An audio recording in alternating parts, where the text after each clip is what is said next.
Unfortunately, Katie, he is not doing very well. Today, Morris Bart tells us that the now 17-year-old Gavin Cristia is in the ICU, and Bart tells us he is suffering from serious brain and spinal injuries. I have the lawsuit that was filed today right here, and the lawsuit does name the city, but it also names 4 other defendants that the lawyers say are all responsible.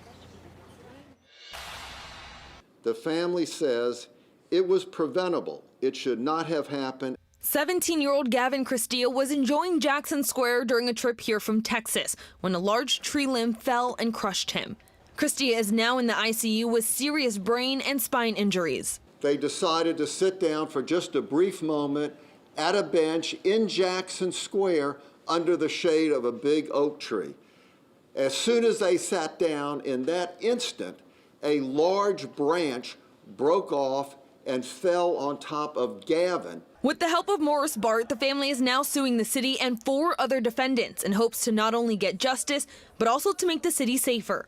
The lawsuit filed Wednesday points to the first limb falling 10 days before the incident that injured the 17-year-old.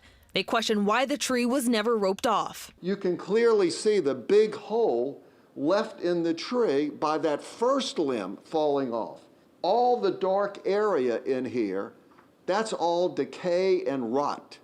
You don't have to be an arborist to see that. But lawyers say the branch's failure starts years earlier. The suit names Arbor Pro, a forestry consulting company, Bayou Tree Services, Smith Construction Company, and Hudson Insurance Company. According to the suit, these companies did work that either led to the decaying of the tree or failed to properly identify the problems. I think we've all seen someone who cuts corners, someone who doesn't take pride in what they're doing, or maybe someone who just doesn't have time.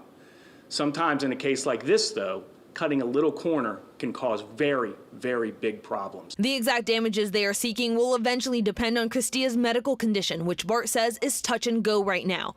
But he says they will see money from the city. Bart says despite the city's reputation of not paying up. We're going to fight hard for them. We will get paid.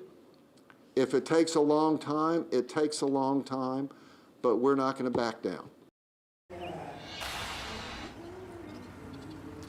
The family was not at the press conference with Bart today as they are in the hospital with Gavin, but they did release a statement that says in part, how can a visitor feel safe anywhere? And in regards to Gavin's condition, they say there are many unknowns right now. We did reach out to all the defendants named in this suit for comment. The city did decline to comment. We have not yet heard back from the other 4.